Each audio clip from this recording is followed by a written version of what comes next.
به أجمعين أما بعد فأعوذ بالله من الشيطان الرجيم بسم الله الرحمن الرحيم قال النبي صلى الله تعالى عليه وسلم تنكح النساء لأربع لمالها ولجمالها ولحسبها ولدينها فاظفر بذات الدين تربت يداك صدق رسول اللہ صلی اللہ علیہ وسلم۔ بآواز بلند پڑھے الصلاۃ والسلام علیک یا رسول اللہ، الصلاۃ والسلام علیک یا حبیب اللہ، الصلاۃ والسلام علیک یا نبی اللہ وعلی آلک واصحابک یا نور اللہ صلی اللہ تعالی علیہ وسلم۔ کثیر تعداد میں علماء کرام، حفاظ اعظام، سادات کرام اسٹیج پر تشریف فرما ہیں،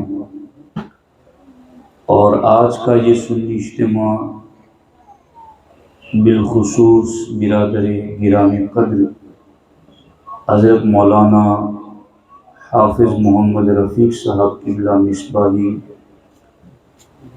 ان کی شادی کے خوشی کے موقع پر منعقد ہے۔ یہ ایک حسین اتفاق اس کو سمجھ لیجیے آپ کہ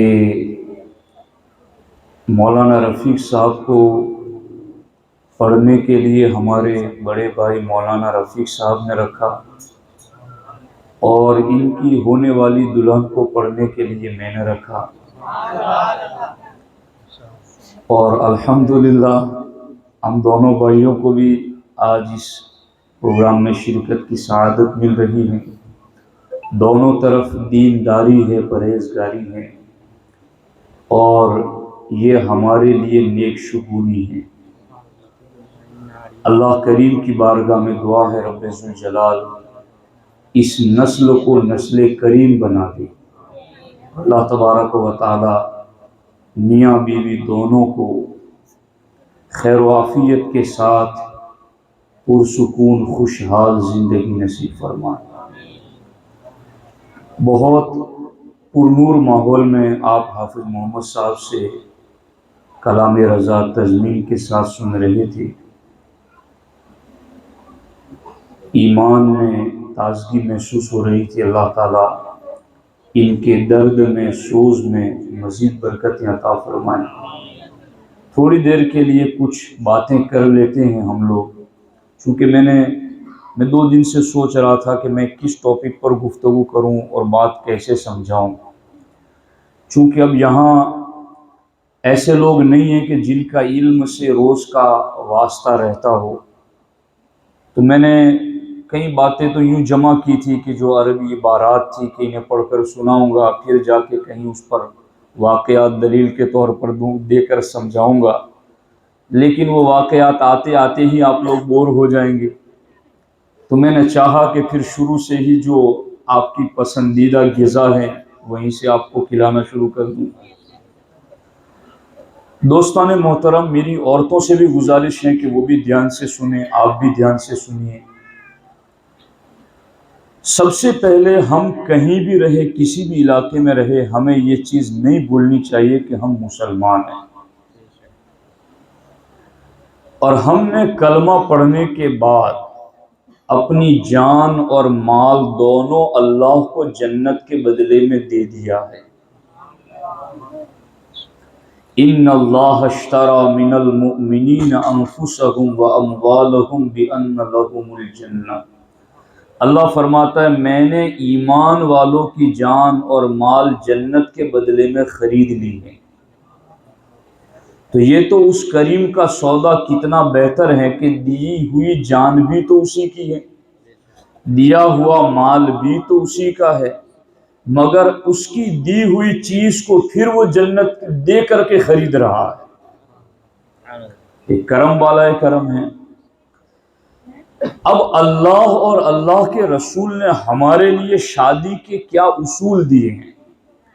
اسلام کوئی ایسا مذہب نہیں ہے کہ جس میں صرف نماز کا طریقہ بتایا گیا ہو کہ چلو اب تم مسجد کی چار دیواری میں آ گئے تو تم ٹوپی پہن لو، تم وضو کر لو، تم قبلے کی طرف کھڑے ہو جاؤ، تم ہاتھ باندھ کر کے ثنا پڑھو، رکوع میں یہ پڑھو، سجدے میں یہ پڑھو۔ وہ تو سارا کچھ اسلام بتاتا ہی بتاتا ہے، مگر اسلام یہ بھی بتاتا ہے کہ دکان پہ کھڑے رہ کے تجارت بھی کیسے کرنی ہے۔ اسلام یہ بھی بتاتا ہے کہ تم نے بڑوں کے ساتھ سلوک کیسے کرنا ہے، تم نے چھوٹوں کے ساتھ شفقت کیسے کرنی ہے۔ اسلام یہ بھی بتاتا ہے کہ تم نے پڑوسیوں کے ساتھ سلوک کیسے کرنا ہے۔ حتیٰ کہ اسلام یہ بھی بتاتا ہے کہ تم نے جانوروں کے حقوق کیسے ادا کرنے ہیں۔ بلکہ میں آپ کو بات بتاؤں تو آپ حیران رہ جائیں گے، حیات الحیوان میں یہ بھی روایت لکھی ہوئی ہے کہ ایک مسلمان اگر جانور رکھتا ہے اپنے گھر کے پاس تو چونکہ وہ بے زبان ہیں، آپ کو اپنی بولی نہیں سمجھا سکتا، نہ تم اس کی بولی سمجھ سکتے ہو، تو اسلام کہتا ہے تم دن میں 70 یعنی 70 مرتبہ اس کے سامنے چارہ اور پانی پیش کرو۔ 70 مرتبہ اس کے سامنے چارہ اور پانی پیش کرو، کہیں ایسا نہ ہو کہ اس کو پیاس لگی ہو اور تم بے خبر سوئے ہوئے ہو۔ جس اسلام نے ہماری زندگی کو منور کرنا ہے، کامیاب لائف کو بنانا ہے، اس اسلام نے پیدائش سے لے کر موت تک ہماری زندگی کے ہر موڑ پر ہماری رہنمائی کی ہے۔ کیا اس اسلام نے شادی کے بارے میں اصول نہیں دیے کہ شادی کیسے کرنی ہے، شادی کہاں کرنی ہے، شادی کیا دیکھ کے کرنی ہے، شادی میں کیا رسمیں ہونی چاہیے، کیا نہیں ہونی چاہیے؟ بلا شبہ اس اسلام نے شادی کے حوالے سے بھی ایسی کامل رہنمائی دی ہے کہ اگر ٹھنڈے دل سے جس نے دین نہیں بھی پڑھا، اگر ٹھنڈے دل سے آج کی گفتگو وہ دھیان سے سن لے گا تو شادی شدہ ہوگا تو وہ یہ احساس کرے گا کہ میری زندگی میں جو بھی خرابیاں ہیں اسلام کی ان تعلیمات کو چھوڑنے کی وجہ سے، آج اس کو میں یہ یقین کرا کے چھوڑوں گا۔ اور جن کی شادیاں ہونے والی ہیں وہ بھی یہ سمجھ لیں، اور جن کی ہو رہی ہے وہ بھی تو الحمدللہ جانکاری ہے کہ ہمیں اصول کیا ہیں اور ہمیں چلنا کیسے ہیں۔ دیکھو، ہمارے نبی نے ارشاد فرمایا کہ تم نکاح کرتے ہو تو 4 باتوں میں سے کوئی ایک بات دیکھ کر نکاح کرتے ہو۔ اب یہ اس چائے کو لے جاؤ واپس، دھیان سے سن لو۔ ہمارے نبی علیہ السلام کیا فرماتے ہیں کہ تم نکاح کرتے ہو تو 4 باتوں میں سے کوئی ایک بات دیکھ کر نکاح کرتے ہو۔ لمالہا، یا تو تم مال دیکھ کر نکاح کرتے ہو، ولجمالہا، یا تم خوبصورتی دیکھ کے نکاح کرتے ہو، ولحسبہا، یا تم خاندان دیکھ کر کے نکاح کرتے ہو، ولدینہا، یا تم دین اور دینداری دیکھ کے نکاح کرتے ہو۔ اب آپ خود مجھے بتائیں کہ کیا ان 4 باتوں میں سے کوئی ایک بات دیکھ کر ہی تو نکاح کے لیے بندہ لڑکی یا لڑکے کو پسند کرتا ہے؟ لڑکے والے جب لڑکی دیکھنے جاتے ہیں تو مال دیکھیں، حسن دیکھیں، خاندان دیکھیں یا دینداری دیکھیں۔ لڑکے والے لڑکی یا لڑکی والے لڑکا دیکھیں تو مال دیکھتے ہیں، حسن دیکھتے ہیں، خاندان دیکھتے ہیں اور دینداری دیکھتے ہیں۔ اور یہ 4 چیزیں دیکھنی چاہیے، دینداری بھی دیکھنی چاہیے، مال بھی دیکھنا چاہیے، خوبصورتی بھی دیکھنی چاہیے اور خاندان بھی دیکھنا چاہیے۔ چونکہ ان 4 چیزوں کے اثرات ہوتے ہیں فیملی لائف پر۔ بن دیکھے اگر نکاح کر دیا تو اب پوری زندگی تو میں چلتی رہتی ہے۔ میں نے تو تمہیں دیکھا ہی نہیں تھا، اپنے ماں باپ کے کہے پر شادی کر لی، میں تمہیں دیکھ لیتا تو کبھی تمہیں پسند نہ کرتا۔ تو ہمارے نبی کا دین کہتا ہے کہ تم ایک مرتبہ دیکھ لو۔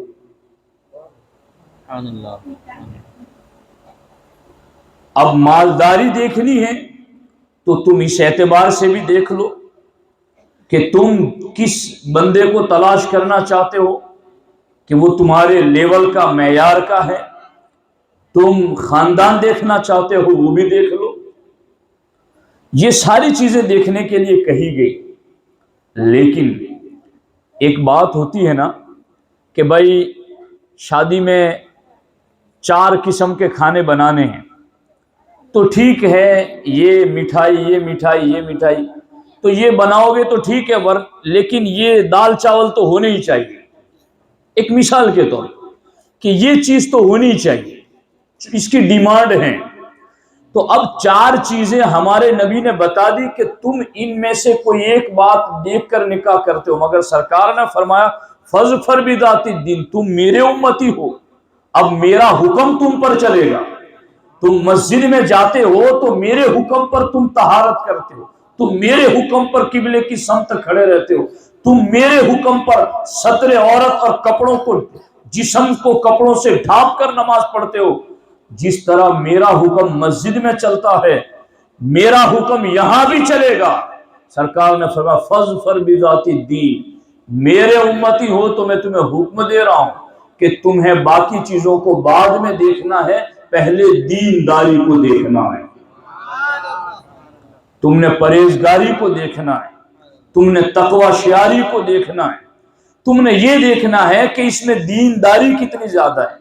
لڑکے والے جب لڑکی تلاش کریں تو یہ دیکھیں کہ یہ لڑکی باحیا کتنی ہے، اس لڑکی میں شرم اور حیا کتنی ہے، اس لڑکی میں پردے کا لحاظ کتنا ہے، اس لڑکی کے اندر اپنی ماں کی رسپیکٹ کرنا کتنا ہے، اس لڑکی کے اندر اس کا مزاج کیسا ہے، دین کے حوالے سے اس کی سوچ کیا ہے۔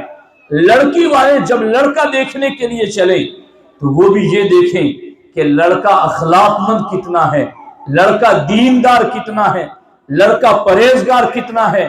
خدا کی قسم، اپنی بیٹی کے لیے اگر تم کسی بیٹے کو یہ دیکھنا چاہتے ہو کہ یہ میری بیٹی کا گھر آباد کرے گا یا نہیں کرے گا، اور اگر کوئی لڑکے والے یہ دیکھنا چاہتے ہیں کہ میرے بیٹے کے ساتھ یہ لڑکی حسن سلوک سے پیش آئے گی یا نہیں آئے گی، تو دونوں طرف کے لوگ یہ دیکھ لیں کہ یہ لڑکا جس نے ہم نے اپنی لڑکی کے لیے بطور دولہا پسند کیا، یا یہ لڑکی جسے ہم نے اپنے بیٹے کے لیے بطور دلہن پسند کیا، یہ اللہ رسول کے فرما بردار ہے یا نہیں۔ اگر اللہ و رسول کے فرما بردار ہوں گے تو اللہ و رسول ان دونوں کو ایک دوسرے کے فرما بردار بنا دیں گے۔